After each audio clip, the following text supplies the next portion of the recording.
What's up guys, it's Gabe McKinney. I'm an OCB Pro, currently training to get my IFBB Pro card naturally. If you guys don't know who I am an online fitness coach and I help countless guys get shredded and put quite a few of them on stage. Today's gonna be episode 1 of the Peak Natty series where I go through absolutely everything needed to build an elite natural physique. Today we're gonna be starting with the foundation of everything, right? Training. Over the past couple years, I've gotten rid of everything that was holding me back, vices, chasing women, drinking, partying, and instead I've transformed my life to become a natural pro, an online full-time fitness coach, and 6 foot, 195 pounds on stage, shredded, peeled to the bone. So without further ado, let's get into part 1, training, right? Training is everything, right? At the end of the day, you can eat as healthy as you want, you can sleep as good as you want. If you're not training, if you're not causing muscle growth, you're not gonna grow, right? If you're not causing stimulus to the muscles to grow, you're never gonna grow. So before we even get into the depths of training, how I train, why you should train hard, what split you should do, and all the nitty-gritty stuff that people love to talk about on social media, we must first understand how muscle is built. So in part 1 of training, we are going to be discussing the main idea of absolutely everything, which is exactly how muscle growth occurs. Okay, so 4 key terms that we're gonna go over before we get into things: overload, adaptation, fatigue, and recovery. Okay, so what is overload? Overload is the acute disruption to homeostasis via resistance training.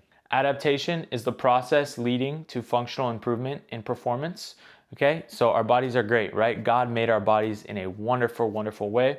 Our bodies adapt when we overload, when we do more weight than we did last week.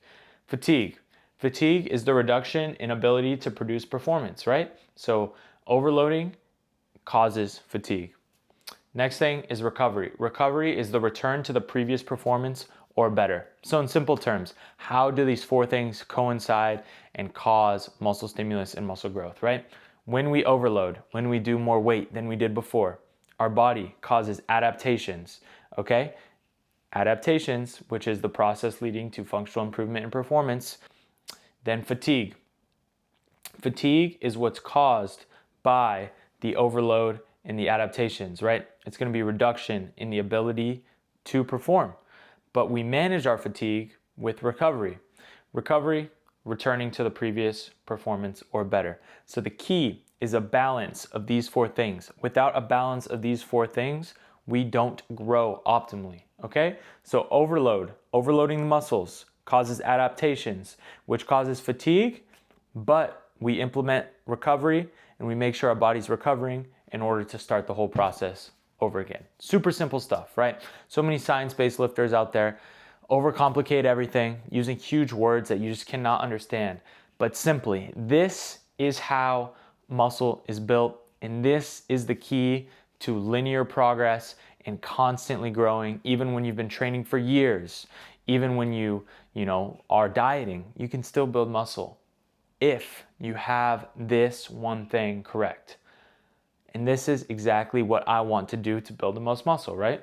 I want the right amount of stimulus to create a hypertrophy adaptation while managing fatigue to create another overloading adaptation. Very, very simple.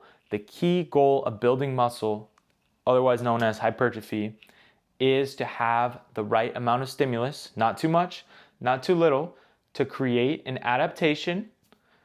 And then the way we keep doing that over and over again, because fatigue is caused, is by managing that fatigue, right? And we manage that fatigue to create another one. Simply, in basic terms, we have to make sure we are recovered and fatigue is mitigated going into our next training session so we can do the process all over again, okay?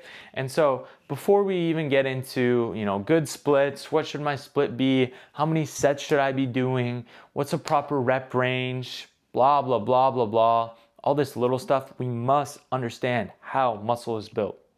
So What is the primary driver of muscle growth? Hypertrophy, right? So what is the primary driver of hypertrophy? Simply, that is mechanical tension.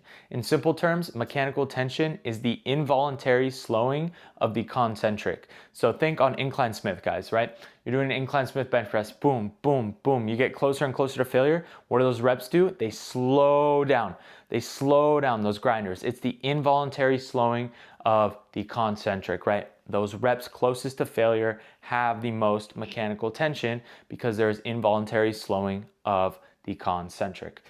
The real definition of mechanical tension, right, the more complicated one, is mechanoreceptors within the muscle sensitive to tension, magnitude, and duration at the fiber level. But just think about it like the reps that slow down, right? The slowdown, and we want the most mechanical tension every single workout. So what do we do to get the most mechanical tension every single workout? We train to failure. We train hard, right? Okay, so there's 3 main steps to muscle growth, right? You can kind of break it down into 3 things. This is exactly how muscle grows on our bodies.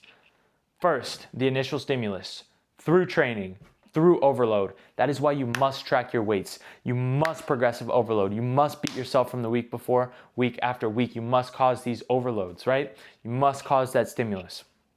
Then there's molecular signaling, mechanical tension, okay? That's why we train in failure. That's why we take our sets very close to failure or to failure, right? Depending on what it is, depending on things. We'll get into that later, right? Mechanical tension happens. Then muscle protein synthesis happens when you ingest protein through diet, through recovery. So very, very simple stuff. There's a stimulus, then there's a signaling, and then muscle protein synthesis occurs.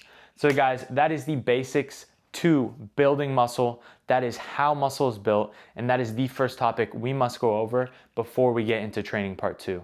I hope you guys enjoyed the video and found it very valuable. If you guys would like to apply proper training into your life and level up your elite natural physique, click the first link down and below in the description to book a one-on-one coaching consultation call with me. As always, I'll see you guys in the next one. Peace.